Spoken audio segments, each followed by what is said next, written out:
All right, so on these two problems, we're going to apply all the skills we've talked about from problems 4 and 5, from problems 6 and 7. So what we're going to do first is we're going to identify that this is the difference of squares again, which is going to be a beautiful and easy thing to factor.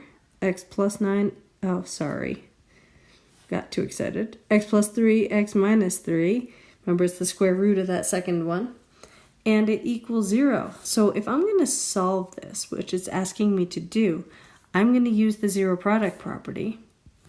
So in the zero product property, x plus 3 equals 0 and x minus 3 equals 0, which is going to leave us with, that was not very visible, sorry about that, x equals negative 3 and x equals positive 3. So we factored using difference of squares, and then we use the zero product property. Pretty straightforward and not too difficult, right? All right, let's take a look at problem number 9. Problem number 9, we like it because a is 1.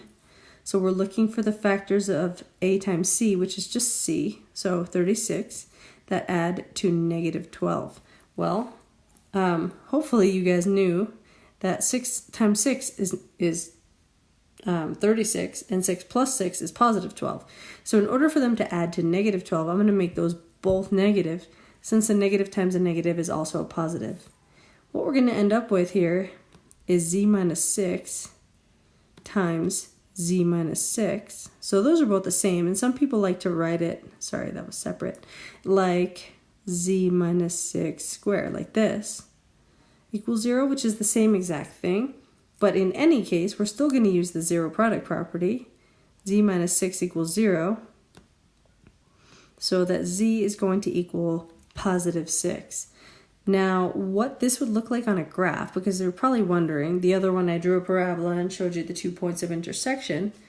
What this would look like is that it would just be a parabola that only meets the x-axis at one single point, which makes sense that there's only one